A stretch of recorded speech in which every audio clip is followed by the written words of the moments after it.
Hey guys, I just wanted to do a quick video. I'm tired, just got back from the gym, but I've been wanting to do this reaction about how marriage is just not desirable for a lot of women and what is going on. Why is it not looking desirable? And you have women who've been married for a very long time now recommending other young women to not get married, or that pushing that marriage is miserable. A lot of people that are in marriages are miserable. So I'm going to go ahead and play this video of Lala Anthony, and we're going to get into some things.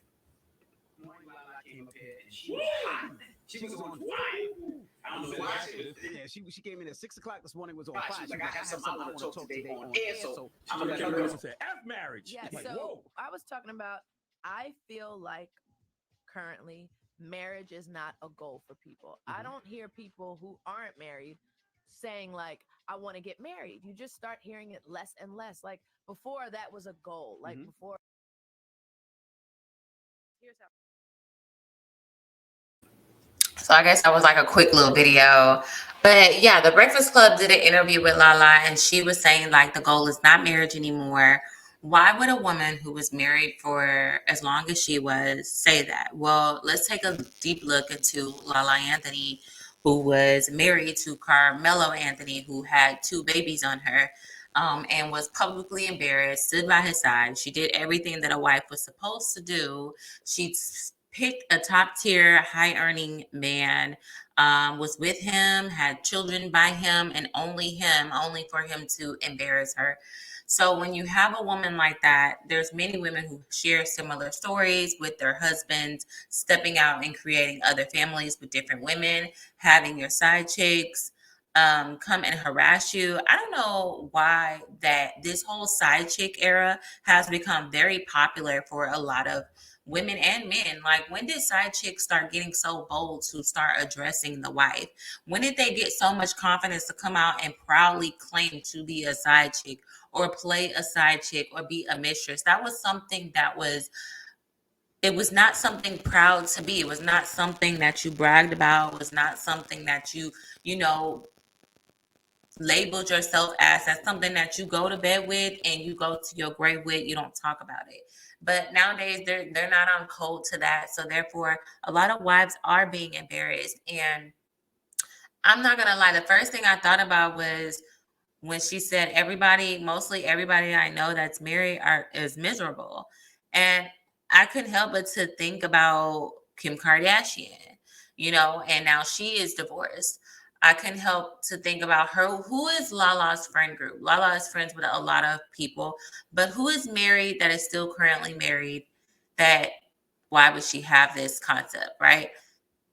Lala is good friends with Sierra, and Sierra is married to Russell Wilson. So it just makes me kind of think, like, what are you trying to imply?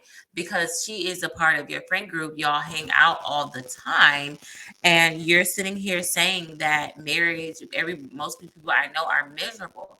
Um, why couldn't you say something positive if you know your friend is in a very healthy relationship? So it just, to me, made it seem like she's implying that maybe Sierra is not as happy as everybody thinks she is, which could be true because it is social media. We don't know these people's lives, but I can see why a lot of women are opting out to saying, if I get married, I get married. If I don't, I don't. I don't care. Because when you hear from the married women, when you hear from women who been married or still married, they always tell the younger girls to take your time, don't rush into it. You got forever. You don't want to tie yourself down. You don't want to, you know, give up your youth so early, because once you get married, it's a lot of hard work. And I think men don't really understand how much a woman gives up when she gets married. I think that men benefit more from marriage, and I think women benefit more from divorce. I think that the men make a mistake trying to intertwine that and say, oh, women benefit more from marriage. Women, there is a benefit to marriage. Trust and believe. There's security, there's financial security, there's protection, guaranteed protection. It should be. And then there's like, creating wealth together, building together. There is a lot of things that benefits, but that's not just a benefit for women, that's a benefit for men. And men also need women for a lot of the things, that nurturing side, that care, that health, that those doctor's appointments, when you're sick, and you don't have to worry about a hot meal, you got to worry about planning, and your woman is usually the person who is orientated in doing that and care for you when you are sick. But when women hear horror stories about being put into, statistically speaking, men are most likely to put their wives in what is that called, not a retirement home, but the old folks home, as you say, elderly home. Um, a lot of women are put in there by their husbands. Like, I know some caretakers, and their husbands treated their wives so mean, but they had no choice, because like, who else is going to take care of them? Their husband's supposed to be taking care of them. But when it's vice versa, the women are just very catering and loving to their man. Like, so you hear all these horror stories. And do I think marriage is beautiful? I think marriage can be beautiful. I think it can, but we don't have enough married people coming out and talking about the positives about marriage. And that is what's disrupting and making it undesirable. You're telling men, fear mongering men, to not get married because of divorce, when a lot of these men don't have to worry about alimony, because they're not bringing in enough money to pay for alimony. Um, so that's a rich man's problem. Most average men, that's not going to be your problem. Okay. Let's be honest here. Then you have women who are like, well, I don't want to get married because I can get cheated on. You can get cheated on in any relationship. I think if you always hearing about negative things about marriage, surrounding yourself around people who have positive things to say about marriage, but also realistic, because you have those who show nothing but highlight reel, but don't give you the real deal about hard times that can happen in a relationship. Then you got the nosy people who just want to know your business and gossip about it. So I think when you surround yourself around people who are just miserable in a marriage, you got to kind of check and see, like, why am I surrounding myself around people who are miserable?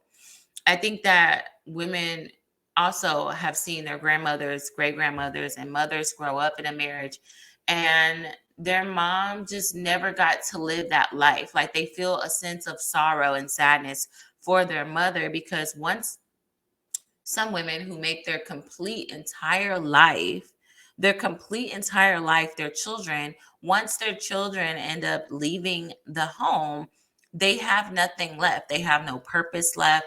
It's just them and their husband. That's why a lot of empty nesters go into depression, especially the mothers. They don't really have no friends. They don't really have anything out. And that's when they start to butt into their children's business a little too much when they're grown, because they don't have nothing else to do. They didn't really, because think about it, if you're giving like 20 years of your life to children, more than 20 years, to children, that's just one child for the next 18 to 20 years. You're giving your all to them and focusing on them and getting their goals.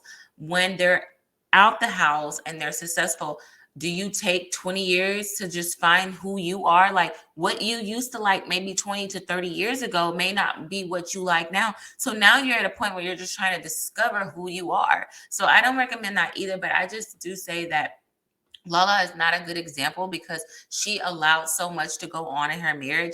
But at the same time, that's what a lot of men will tell you: stick by your man, stick by your man, stay, keep the family together. And then other people want to say, well, it's the man that she chose. But I mean, what, he abused his power and wealth by, being with other women and being sloppy. Like, you allow a man to cheat for so long, he's going to start to get sloppy with it, because he's going to start getting comfortable with it. And I think that's a lot of women's fear is, I don't want to get married and get cheated on. I don't want to get married and be embarrassed. I don't want to get married and feel unappreciated and degraded and whatever else. But I have seen very healthy marriages, but I've seen the reality of marriage, and marriage is not what social media depicted as, where that couple's always laughing and having fun and dancing, and like I've seen the couples, right? They're always like doing family stuff and it just looks picture perfect, but we don't know what goes on behind closed doors. And I think that's the mistake, is people comparing their marriage and relationships to other people's marriage and relationships. That's a highlight reel. You cannot compare your relationship to a highlight reel. So I think that's where a lot of people go wrong. But if you're seeing nothing but negativity about relationships, you need to start surrounding yourself around healthier people who have a better aspect about marriage. That is my take. I want to know what your guys' take is on this. Do you feel like marriage is becoming undesirable for a lot of women? If you do want to get married, why do you want to get married? Why do you only want to get married for children, or do you want to get married for the partnership in it? Let me know below. Let me know your thoughts. I'm very interested. All right, guys. Thanks for joining. Bye.